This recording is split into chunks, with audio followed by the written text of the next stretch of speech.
श्रीमद्वाल्मीकि रामायण युद्धकांड अध्याय 107 श्रीराम और रावण का घोर युद्ध। तदनंतर श्रीराम और रावण में अत्यंत क्रूरतापूर्वक महान द्वैरथ युद्ध आरंभ हुआ, जो समस्त लोगों के लिए भयंकर था। उस समय राक्षसों और वानरों की विशाल सेनाएं हाथ में हथियार लिए रहने पर भी निश्चेष्ट खड़ी रहीं, कोई किसी पर प्रहार नहीं करता था। मनुष्य और निशाचर दोनों वीरों को बलपूर्वक युद्ध करते देख सबके हृदय उन्हीं की ओर खींच गए, अतः सभी बड़े आश्चर्य में पड़ गए। दोनों ओर के सैनिकों के हाथों में नाना प्रकार के अस्त्र शस्त्र विद्यमान थे और उनके हाथ युद्ध के लिए व्यग्र थे, तथापि उस अद्भुत संग्राम को देखकर उनकी बुद्धि आश्चर्यचकित हो उठी थी, इसलिए वे चुपचाप खड़े थे, एक दूसरे पर प्रहार नहीं करते थे। राक्षस रावण की ओर देख रहे थे और वानर श्री रघुनाथ जी की ओर। उन सबके नेत्र विस्मित थे, अतः निस्तब्ध खड़ी रहने के कारण उभय पक्ष की सेनाएं चित्रलिखित सी जान पड़ती थी। श्री राम और रावण दोनों ने वहां प्रकट होने वाले निमित्तों को देखकर उनके भावी फल का विचार करके युद्ध विषयक विचार को स्थिर कर लिया था।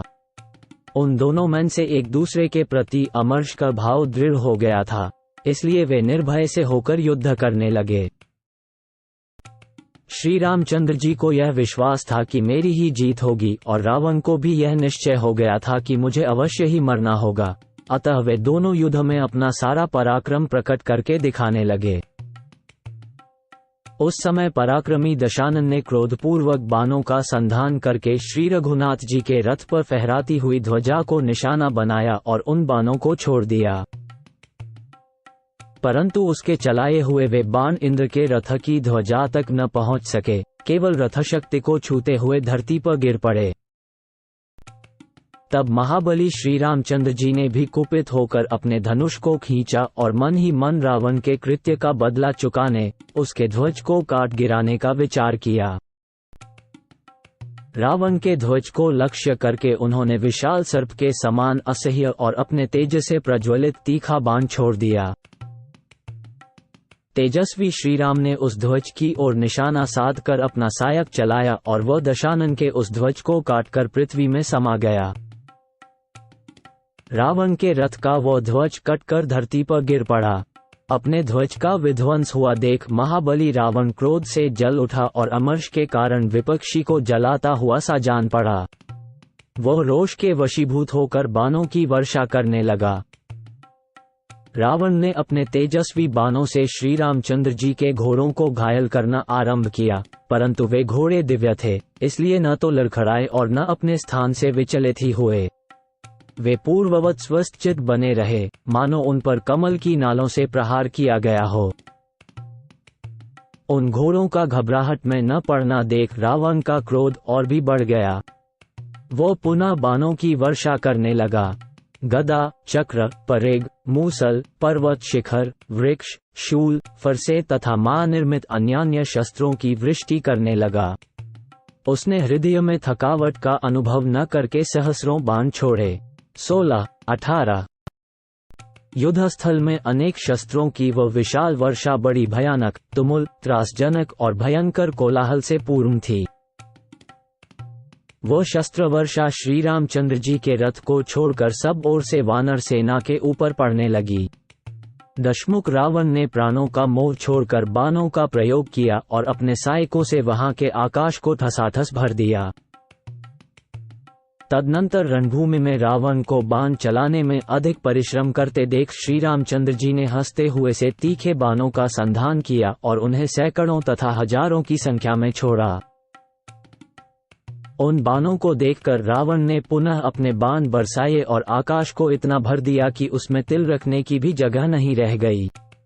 उन दोनों के द्वारा की गई चमकीले बाणों की वर्षा से वहां का प्रकाशमान आकाश बाणों से बंधा होकर किसी और ही आकाश सा प्रतीत होता था। उनका चलाया हुआ कोई भी बाण लक्ष्य तक पहुंचे बिना नहीं रहता था, लक्ष्य को बेधे या विदीर्ण किए बिना नहीं रुकता था तथा निष्फल भी नहीं होता था। इस तरह युद्ध में शस्त्र वर्षा करते हुए श्री राम और रावण के बाण जब आपस में टकराते थे, तब नष्ट होकर पृथ्वी पर गिर जाते थे। वे दोनों योद्धा दाएं बाएं प्रहार करते हुए निरंतर युद्ध में लगे रहे। उन्होंने अपने भयंकर बाणों से आकाश को इस तरह भर दिया कि मानो उसमें सांस लेने की भी जगह नहीं रह गई। श्री राम ने रावण के घोड़ों को और रावण ने श्री राम के घोड़ों को घायल कर दिया। वे दोनों एक दूसरे के प्रहार का बदला चुकाते हुए परस्पर आघात करते रहे।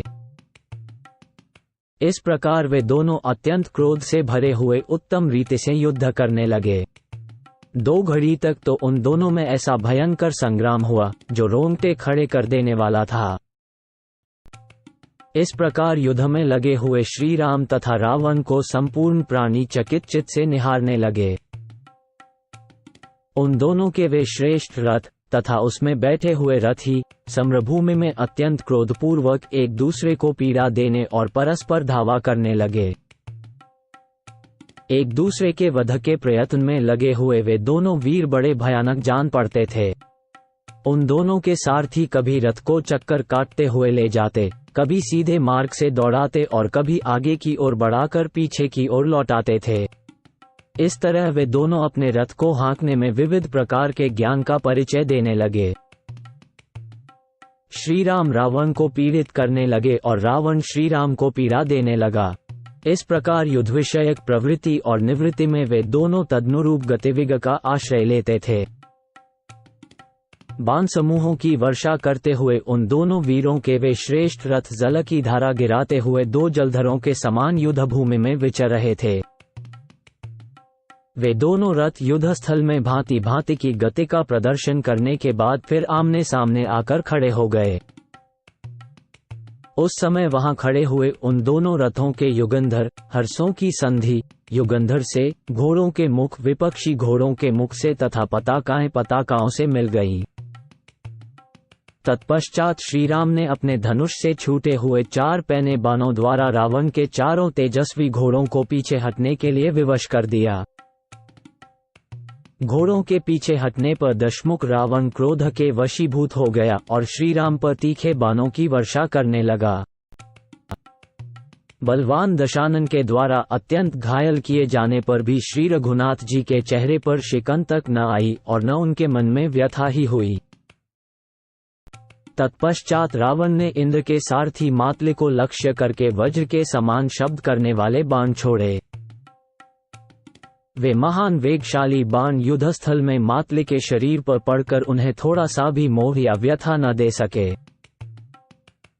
रावण द्वारा मातले के प्रति आक्रमण से श्री रामचंद्र जी को जैसा क्रोध हुआ वैसा अपने पर किए गए आक्रमण से नहीं हुआ था।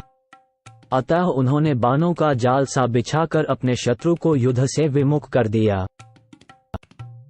वीर रघुनाथ जी ने शत्रु के रथ पर 20, 30, 60, 100 और 1000 बाणों की वृष्टि की। तब रथ पर बैठा हुआ राक्षस राज रावण भी कुपित हो उठा और गदा तथा मूसलों की वर्षा से रणभूमि में श्री राम को पीड़ा देने लगा। इस प्रकार उन दोनों में पुनः बड़ा भयंकर और रोमांचकारी युद्ध होने लगा। गदाओं, मूसलों और परिघों की आवाज से तथा बाणों के पंखों की सनसनाती हुई हवा से 7 समुद्र विक्षुब्ध हो उठे। उन विक्षुब्ध समुद्रों के पाताल तल में निवास करने वाले समस्त दानव और सहस्रों नाग व्यथित हो गए। पर्वतों, वनों और काननों सहित सारी पृथ्वी कांप उठी, सूर्य की प्रभा लुप्त हो गई और वायु की गति भी रुक गई। देवता, गंधर्व, सिद्ध, महर्षि, किन्नर और बड़े बड़े नाग सभी चिंता में पड़ गए। सबके मुंह से यही बात निकलने लगी, गौ और ब्राह्मणों का कल्याण हो, प्रवाह रूप से सदा रहने वाले इन लोकों की रक्षा हो और श्री रघुनाथ जी युद्ध में राक्षस राज रावण पर विजय पावें। इस प्रकार कहते हुए ऋषियों सहित वे देवगण श्री राम और रावण के अत्यंत भयंकर तथा रोमांचकारी युद्ध को देखने लगे। गंधर्वों और अप्सराओं के समुदाय उस अनुपम युद्ध को देखकर कहने लगे, आकाश आकाश के ही तुल्य है, समुद्र समुद्र के ही समान है तथा राम और रावण का युद्ध राम और रावण के युद्ध के ही सदृश है। तारांकन ऐसा कहते हुए वे सब लोग राम रावण का युद्ध देखने लगे। तदनंतर रघुकुल की कीर्ति बढ़ाने वाले महाबाहु श्री रामचंद्र जी ने कुपित होकर अपने धनुष पर एक विषधर सर्प के समान बाण का संधान किया और उसके द्वारा जगमगाते हुए कुंडलों से युक्त रावण का एक सुंदर मस्तक काट डाला। उसका वह कटा हुआ सिर उस समय पृथ्वी पर गिर पड़ा, जिसे तीनों लोकों के प्राणियों ने देखा। उसकी जगह रावण के वैसा ही दूसरा नया सिर उत्पन्न हो गया। शीघ्रतापूर्वक हाथ चलाने वाले शीघ्रकारी श्रीराम ने युद्धस्थल में अपने सहायकों द्वारा रावण का वह दूसरा सिर भी शीघ्र ही काट डाला। उसके कटते ही पुनः नया सिर उत्पन्न दिखाई देने लगा, किंतु उसे भी श्रीराम के वज्रतुल्य सहायकों ने काट डाला।